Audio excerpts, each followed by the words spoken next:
Anything you need, Commander? Just trying to get a sense of where the crew's at. Thoughts? Well, they know about the stonewalling you've had from the Council. They deserve to know what we're up against. They're on your side. They're pissed about the resistance we're getting, especially from our side. I'll have a better handle on all of it when my head stops hurting. Another L2 flare-up. Anything I can do? No, Commander, it'll settle down. It's rough sometimes, but they spike higher than a lot of L3s. Except for you, of course. Besides, I fared a lot better than some after kinetics was through. I haven't heard anything about kinetics in a while. Yeah, they quietly disappeared. Broke up into a bunch of little corps after they botched the training on Jump Zero.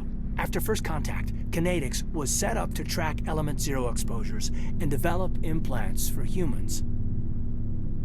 Once we had an embassy on the Citadel, kinetics could bring in experts instead of taking it slow. I'm sure kinetics did what they thought was best. It wasn't best for us. They brought in an ex-military Turian named Commander Vernus. A real hard-ass. He basically had a free pass to break us if it would turn out a decent biotic.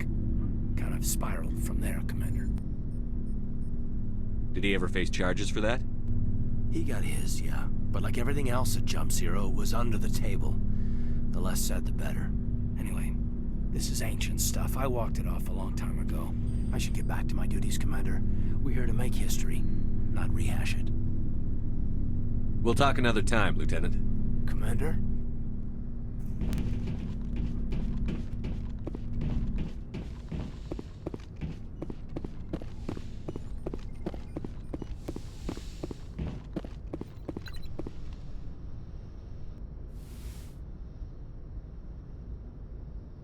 Commander, are you coming to check up on me? You look much better. How are you feeling? Dr. Chakwas assures me I am going to be fine. I was impressed with her knowledge of Asari physiology. You're in good hands. Dr. Chakwas knows what she's doing. I never properly thanked you for saving me from the Geth, Commander. If you hadn't shown up, I'm just glad we got there in time. So am I. I know you took a chance bringing me aboard this ship. I have seen the way your crew looks at me. They do not trust me. But I am not like Benezia. I will do whatever I can to help you stop Saren. I promise. Don't worry, Liara. I trust you. I know you won't let me down. It means a lot to hear you say that, Commander. Thank you. Tell me about yourself, Liara. Me? I am afraid I am not very interesting, Commander. I spend most of my time on remote digs, unearthing mundane items buried in long-forgotten Prothean ruins. Sounds dangerous. And lonely. Sometimes I would run afoul of indigenous life forms or stumble across a small band of mercenaries or privateers, but I was always careful. Until the Geth followed me to Artemis Tau, I never found myself in any situation my biotics could not handle. As for the solitude, well, that is one aspect that most appealed to me. Sometimes I just need to get away from other people. You don't like other people? I suppose it comes from being a matriarch's daughter. People expected me to follow in Benezia's footsteps. They wanted me to become a leader of our people. Matriarchs guide their followers into the future. They seek the truth of what is yet to come. Maybe that's why I became so interested in the secrets of the past. It sounds so foolish when I say it out loud. It sounds like I became an archaeologist simply to spite Benezia. All children rebel against their parents. It's a natural part of growing up. Aha, you share the wisdom of the matriarch, Shepard. That is exactly what Benezia said when I told her of my decision. But there was more to it than that. I felt drawn to the past. The Protheans were these wondrous, mysterious figures. I wanted to know everything about them. That is why I find you so fascinating. You were marked by the beacon on Eden Prime. You were touched by working Prothean technology. Sounds like you want to dissect me in a lab somewhere. What? No, I did not mean to insinuate.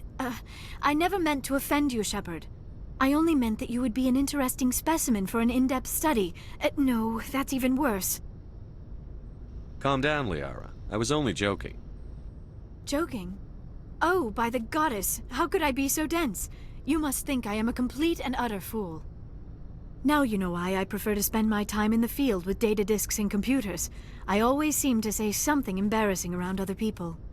Please, just pretend this conversation never happened. I should go. Goodbye, Shepard.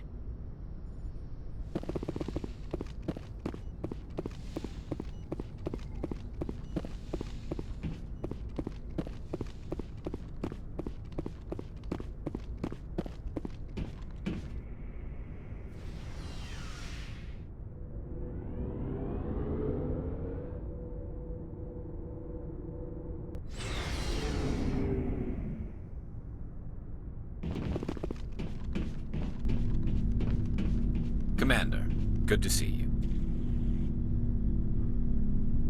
You've been with CSEC a while. Have you seen much action? Well, not as much as you, but yeah, I've seen some interesting things. I'll bet you have. Anything in particular that stands out? I remember this Solarian geneticist I was sent to investigate. That case was a bit disturbing. What happened? Why were you investigating them? I was tasked with tracking black market trade on the Citadel. Most of it harmless, nothing I needed to pursue. But during the course of my investigation, I noticed an increase in the trade of body parts, organs mostly. We usually get a few of those, but not the numbers I was seeing. We weren't sure if there was a new black market lab or if some freak was harvesting organs from citizens. You've seen this before on the Citadel? Every so often, some lab sells unwanted parts through the black market, but they're not as bad as the psychos. I remember this one L-Corps diplomat we caught in my first year on the job. He was hacking people up and selling their organs, had the station in a bit of a panic. But this case wasn't that clear-cut. Turns out there was more going on than we first realized.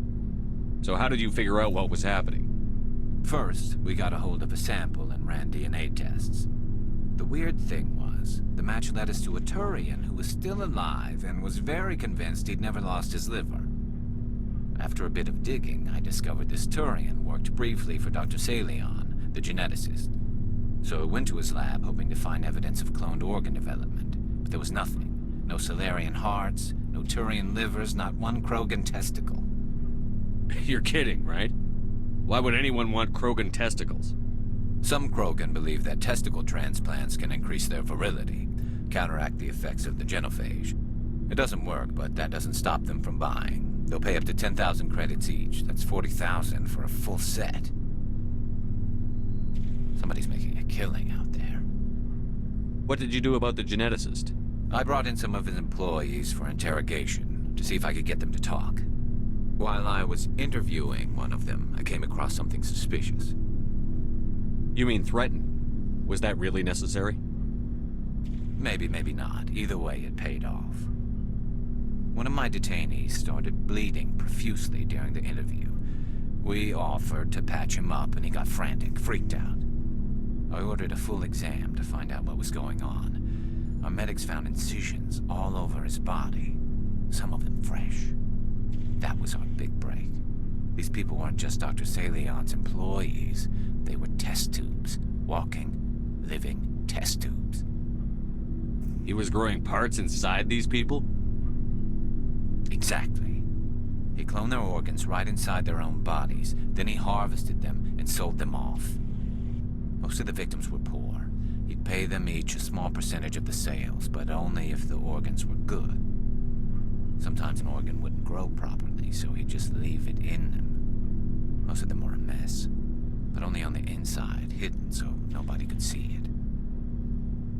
I hope he got what he deserved. That's the worst part. We never caught him. Why not? What the hell happened? He ran, blew his lab, grabbed some of his employees, and headed for the nearest space dock. By the time I found out, his ship was already leaving. He threatened to kill his hostages if we tried to stop him. But you went after him anyway, right? I ordered Citadel Defense to shoot him down, but CSEC headquarters countermanded my order. They were worried about the hostages, worried about civilian casualties if the ship was destroyed so close to the Citadel. I told them those hostages were dead anyway. He just used them to make more organs, but they wouldn't listen. Well, it's not worth the risk. You pursue the vessel and disable it. That's the best choice. They sent the military after him, but he got away just the same. Yes, they did. I went to Palin and told him what I thought of him and his policies. He said if I didn't like it, I could quit. Well, I almost did. All they had to do was disable that ship, stop him from running. Maybe the hostages die, maybe they don't, but at least we stopped the bastard responsible for it all. If you don't care about the fate of those hostages, then you're no better than he is. You're just a terrorist with a badge. Yeah, maybe you're right. It doesn't make it any easier, but I see your point. Just wish I could have stopped him. That's all. Do you have any idea what happened to Dr. Salion? I sent out feelers from time to time, hoping to find something. I thought I'd found him a while back. He changed ships and changed his name to Dr. Hart, his idea of a joke, I guess. I told the military, but they weren't convinced it was him. I got the transponder frequency for his new ship, but I just can't get anyone to check it out. I'll check out the coordinates when I get a chance. I was hoping you'd say that. But Commander, take me with you when you go. If it's Salion, I want to be there when you find him.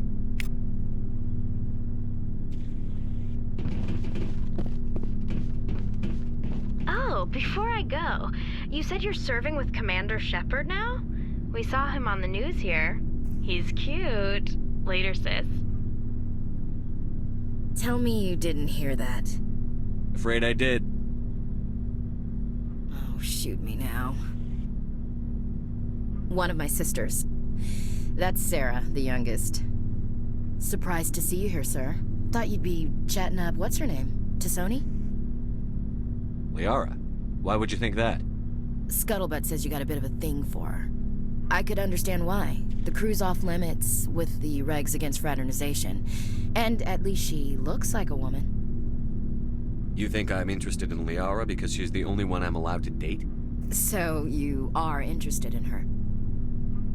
Of course, it could be politics. Alien diplomat's daughter, us under orders to make nice with the bug-eyed monsters. What's up? You didn't come by to eavesdrop on Family Mail. Your family seems to be important to you. Yeah, we've always been close. Me and my sisters especially. With Dad on duty so much, I had to help Mom raise them. After helping raise them, your sisters still talk to you? Amazing. Things were tense between Sarah and me for a while. Then we bonded. Sounds like a story. Feel like sharing? Sarah got herself a boyfriend who wanted to go faster than she did, Mike. I didn't think he was a bad kid, just pushy. Lynn would send me these worried vidmails, and I'd tell her to relax. If he really liked her, he wouldn't be pushy. Yeah, of course, if he didn't ask at all, I'd wonder if he thought Sarah was ugly. Damned if you do, damned if you don't. Mike thought they'd go for a romantic walk in the woods, 'cause he figured it was past time they did the deed. She levered Mike face first into a tree and left. Didn't have a scratch on her. Good thing Mom and Dad had us all learn some kind of self-defense. I took emergency leave and walked Sarah to school for a few days. You traveled all the way home to walk your sister to school. It was only a dozen light years, like a day's cruise. It's not like I was going to Earth or something. My last day out, Mike was waiting for us. Sarah had told her friends, so everyone at school knew what he did. He wasn't happy. I wanted to snap him in half, but Sarah gave me this look, this let me handle it, I need to do this alone look. She kept her cool, God bless her, as he screamed in her face. She just let him vent. Then he tried to punch her. I swear, she just flowed around him. Next thing I knew, he's face down on the sidewalk, and there's blood everywhere. That's unbelievable. Sarah must be as good as you. Better. I'm more or less a straight-up puncher. When he swung, she wasn't there anymore, and he fell. She helped him stop the bleeding and had me call an ambulance. She told the paramedics he fell. Before they took him to the hospital, Mike touched Sarah's arm. I thought he was gonna end up on the ground again. but he hung his head, whispered, "I'm sorry," and started crying. And she hugged him. The Williams women are a decisive bunch, Commander. We do things when we're ready. Not before, not after. Your sister's something else. But you didn't mention your father at all. Was he on deployment? Dad always wanted to serve in space, but he wanted us to have real ground under our feet. He'd say, space is beautiful, but you can't raise a family there. I cannot rest from travel. I will drink life to the lees. All times I have enjoyed greatly, have suffered greatly, both with those that loved me and alone. For always roaming with a hungry heart, much have I seen and known, cities of men and manners, climates, councils, governments. I never thought I'd hear you reciting poetry. Just because I can drill you between the eyes at 100 meters doesn't mean I can't like sensitive stuff. Just don't spread it around. Ulysses was my dad's favorite poem. Every time he shipped out, he recorded me reading it. He had a dozen versions when he retired. Does he still like it? I sure hope so. I read it to his grave every time I go home. Dad passed on a few years back. He's probably still watching, though. So behave. You mean from wherever we go after death? Dead on, Skipper.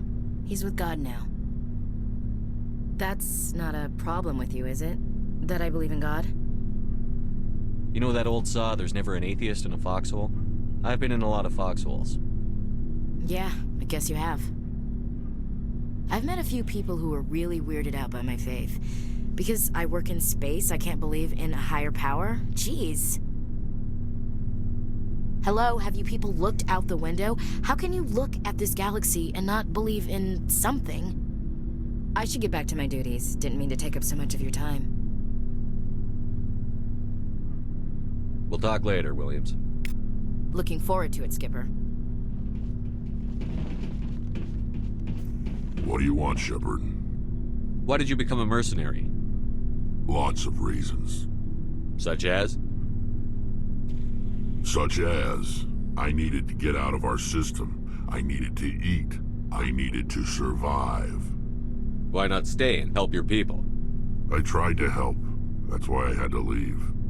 What happened? I was betrayed. I was head of a small tribe. We were trying to restore order after the war, but the other tribes were against us. They followed Jared, one of the few warlords who survived the war with the Turians. But he was old, and so were his ideas. He wanted to continue the war. He wanted us to fight. Turians, Solarians, each other.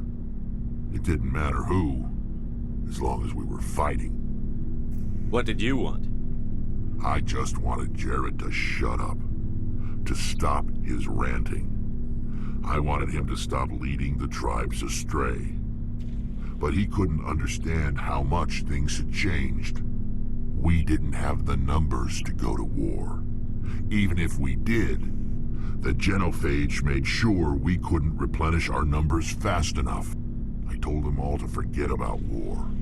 We needed to focus on breeding, at least for one generation. And for a while, we were getting through. Some of the tribes started coming around. I take it the warlord didn't appreciate that. No, he didn't. He arranged a crush with the tribes, a meeting on neutral ground. He wanted to talk.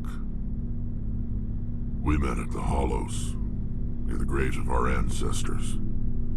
The skulls of our dead laid bare to remind us where we come from, and where we all go.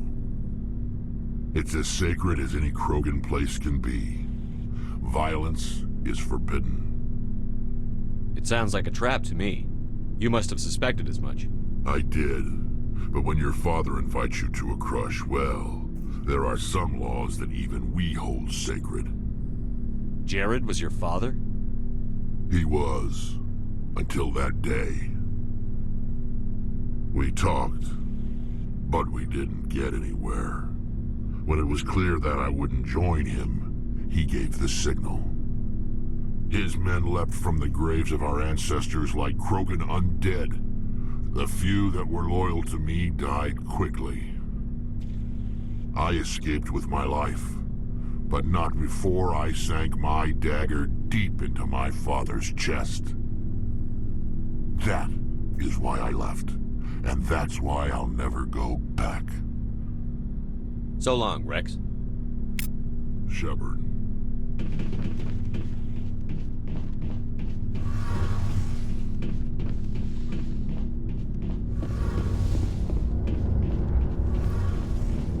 Shepard, I'm glad you're here. Good to see you smiling again, so to speak. I'm sleeping much better now. I guess I'm getting used to how quiet your ship is. I still think a lot about my pilgrimage, though. I know Theron's our top priority, but with all the worlds we go to, I was hoping to find something to bring back to the flotilla. We've still got a long way to go. You'll find something to take back. Yes, but it cannot just be some derelict ship my people can use for salvage. It has to be more than that. There's a lot expected of me. What's so special about you? It's my father. He's the senior member of the Admiralty Board. He's one of only 5 people who can overrule the decisions of the Conclave for the good of the migrant fleet. My father is responsible for the lives of 17 million people. Our entire race is in his hands, and I'm his only child. It must be tough on you. My people place a high value on family and ancestry. There's an unspoken expectation that I'll live up to my father's example. Everyone's waiting for me to do something great on my pilgrimage, something that will forever change our lives for the better. If I don't, it's like I failed, and that reflects badly on both me and my father. The work you're doing here is more important than anything any Quarian has ever done before. Yes, I know. But you have to understand Quarian culture. We're a very insular society. The events beyond the flotilla don't much matter to the average citizen. Our greatest dream is that one day we'll return to our homeworld and drive out the Geth. But even if we stop Saren, that's not going to happen. There's still millions of Geth behind the veil. Until they're gone, our exile will continue. What would you need to bring back to make everyone happy? Something that would help us better understand the Geth. They've changed significantly since the exile. They've continued to evolve. We've done our best to study them, but it's not easy. They're very reclusive. Until recently, they never went beyond the borders of the Veil. And all the Geth we run into now are under Saren's control. We'd need to find Geth operating on their own, independently. But I don't want this to get in the way of our mission, Shepard. First, we stop Saren. Then I'll worry about my own problems. I should go. See you later.